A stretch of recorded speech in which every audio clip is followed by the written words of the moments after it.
নিয়ে বেরিয়ে পড়লাম। প্রচণ্ড টক ওয়েদার যা আছে এখানে আপনাকে বোঝাতে পারবো কীরকম কন্ডিশন।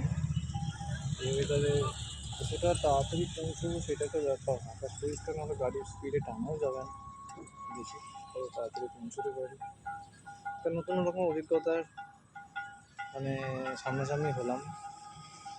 আমাকেও ওখান থেকে বলে গেলো তুই বাইক নিয়ে কেন আসছো, ট্রেনে চলে আসছো, বাসে চলে আসছো। না না, সবাই করে, অনেকেই তো করে।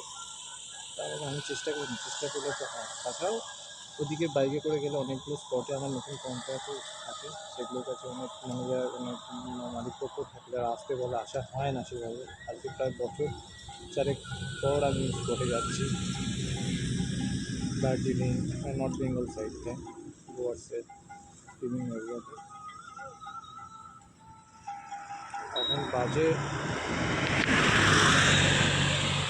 1:57, তাতেও ওটা পুরো একদম তো ওটা নতুন তাকে রাত হয়ে গেলে দেখতে হচ্ছে। ঘুম থেকে উঠে ফ্রেশ ট্রেশ হয়ে স্নান টান করে ব্রেকফাস্ট করেই চলে যাবে। ঠিক আছে, বাকি কাটাকুটি পৌঁছে কথা হবে। দেখা